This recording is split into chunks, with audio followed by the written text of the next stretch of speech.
Hello everyone, welcome back to my YouTube channel The Legal Life. This is Prithvi Rajma in front of you. Today in this particular session, we will understand section 13. Section 30 को हम समझेंगे.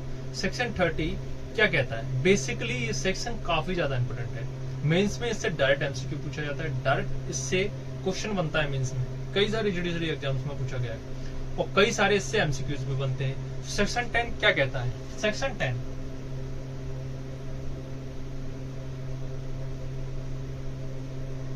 SRA act का इतना बड़ा section है, काफी important section है. इसकी जो प्रोविजन है आप ध्यान से सुनना, इसकी प्रोविजन काफी ज्यादा इंपोर्टेंट है. अगर आपने थोड़ा सा भी ध्यान भटकाया तो आपको प्रोविजन समझ में नहीं आएगा. सेक्शन के प्रोविजन को समझे. क्या कहता है? सेक्शन 13.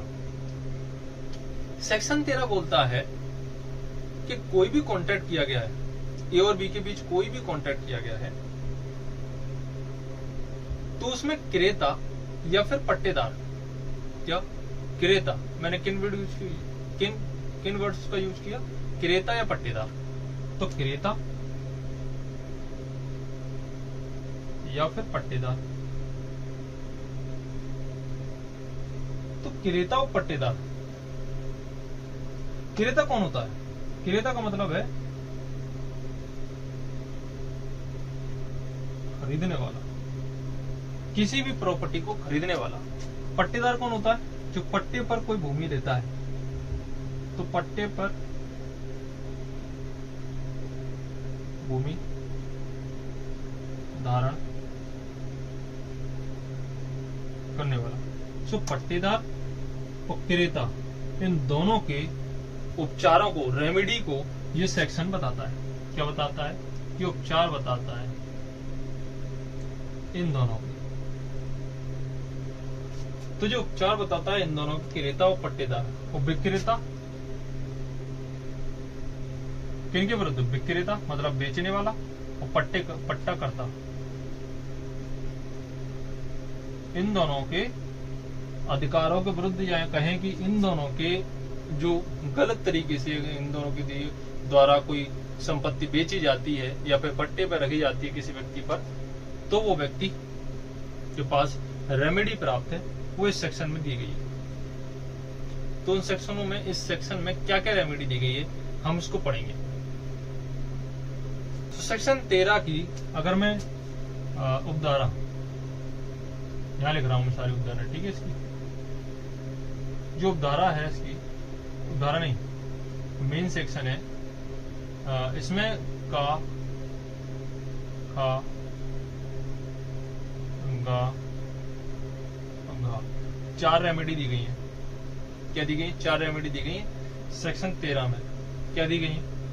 ए, सबसे पहली रेमेडी दी गई है कि अगर विक्रेता या पट्टाकर्ता, विक्रेता या पट्टाकर्ता उस प्रॉपर्टी में जो बेची जा रही थी या पट्टे पर रखी जा रही थी, उसमें बाद में हित अर्जित कर लेता है. बाद में हित अर्जित करने का मतलब यह है कि उसने जिस समय कॉन्ट्रैक्ट किया था उस समय उसने नहीं था उसका हित उस प्रॉपर्टी पर, लेकिन वो सक्सेशन में अपने पिताजी से सक्सेशन में उस प्रॉपर्टी पर हित अर्जित कर लेता है. तो जो हमारे क्रेता है और पट्टेदार है, उसके पास रेमेडी प्राप्त, उसके पास अधिकार है कि वो उसको बी को, जो मतलब जो ऐसे कॉन्ट्रैक्ट, मतलब जिस पर ऐसे जिसको इस प्रकार से, मतलब विक्रेता या पट्टेकर्ता के खिलाफ वो सूट दाखिल करके स्पेशल परफॉर्मेंस करा सकते हैं. ठीक है. तो क्या हुआ? कहने का मतलब ये कहता है कि वो जो संविदा करता था या फिर जो संविदा का व्यतिक्रम कर रहा है, वो उस प्रॉपर्टी पर बाद में हित अर्जित कर लेता है. सो ये बोलता है. बी क्या बोलता है? अब इसमें जो बी है, बी जो उपचार की बात करता है, जैसे ए और बी के बीच कोई कॉन्ट्रैक्ट किया गया था. अब मैं क्रेता और विक्रेता को लेकर चल रहा हूं, बाकी आप पट्टाकर्ता पट्टेदार को समझ लेना. हमेशा जब मैं बात करूं विरुद्ध की, तो पट्टाकर्ता भी इसमें शामिल है और विक्रेता भी शामिल है. अगर मैं क्योंकि मैं रेमेडी की बात कर रहा हूं तो क्रेता और पट्टेदार के लिए है. ठीक है. तो ए और बी के बीच की कॉन्ट्रैक्ट किया गया. ए क्या था? विक्रेता उस प्रॉपर्टी का. बी क्या था? क्रेता, खरीदने वाला. तो ए ने कोई संपत्ति बेची बी को, और फिर जब टाइम आया उस संपत्ति को मतलब एग्रीमेंट कर लिया। अब एग्रीमेंट करने के बाद उस प्रॉपर्टी को जो ड्यूरेशन उसमें डाली जाती है 2 महीने या 3 महीने के बाद उसको सेल किया जाता है। सो ए ने बी के साथ जो कॉन्ट्रैक्ट किया after that duration the time, after duration the time उसने कहा, बी ने, खरीदने वाले ने, कि ठीक है रजिस्ट्री कराने के लिए चलते हैं। जब रजिस्ट्री कराने के लिए गए तो उस प्रॉपर्टी पर उसका हक विधिमान्य नहीं था। तो वो थर्ड पर्सन से, बी जो खरीदने वाला है यानी क्रेता, थर्ड पर्सन से भी ऐसी बात कोई कह सकता है कि आप हक की विधिमान्यता के बारे में ए से कहें कि वो ऐसी प्रॉपर्टी पर मुझे मतलब हक की विधिमान्यता दे और वो रजिस्ट्री करने के लिए तैयार हो। तो हक की विधिमान्यता को दिखाने के लिए वो किसी तीसरे पर्सन से भी ये वाली बात कह सकता है। ये भी रेमेडी उसके पास है। तो जो तीसरा पर्सन है उसको बात भी कर सकता है, इंसिस्ट कर सकता है। ठीक है, उसके बाद तीसरी रेमेडी की जब मैं बात करता हूँ, अब जो तीसरी बोलती है वो जो कहती है कि ए और बी के बीच कोई कॉन्ट्रैक्ट किया गया। अब वो कोई प्रॉपर्टी को लेके किया गया था। अब जो प्रॉपर्टी थी ए ने पहले से ही किसी बात को लेकर बंधक के रूप में किसी थर्ड पर्सन को दे रखी है और बी के साथ उसने कॉन्ट्रैक्ट कर लिया। ए ने बी के साथ कॉन्ट्रैक्ट कर लिया कि ये विलंगम रहित है, इस पे किसी प्रकार का कोई भार नहीं है, कोई प्रॉपर्टी स्वतंत्र है और पूरा टाइटल मेरे अंदर है, मैं इसका मतलब स्वतः स्वामित्व का मालिक हूं।